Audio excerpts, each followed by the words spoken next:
Баршаңызға сәлем достар, Түс Шору каналына қош келдіңіздер. Бүгінгі түс шоруымыз түсімде кірпі көрдім деп аталады. Келесі видеоларымызды өткізіп алмас үшін каналға тіркеліп қоңырауды басып қойыңыз. Ал ендеше бастайық. Егер бойдақ қыз түсінде кірпі көрсе, ол қызға сөз салып жүрген біреу бар екендігін білдіреді. Ал егер кірпі өліп жатса, сол жігітке тұрмысқа шығатындығын білдіреді. Және де ол жігіттің өте сараң адам екендігін білдіреді.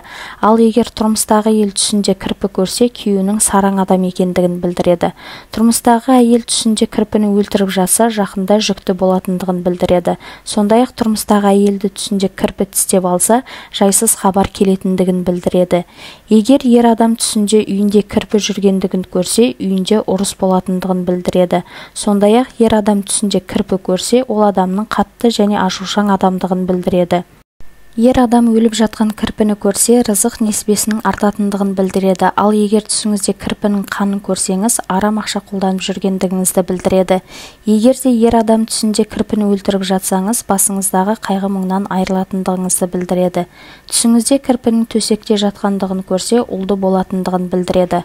Достар, егер осы видеомыз ұнаған болса, лайк басып қолдап қойыңыз. Сондай-ақ каналымызға жазылып, видеоны барлық достарыңызға таратыңыз.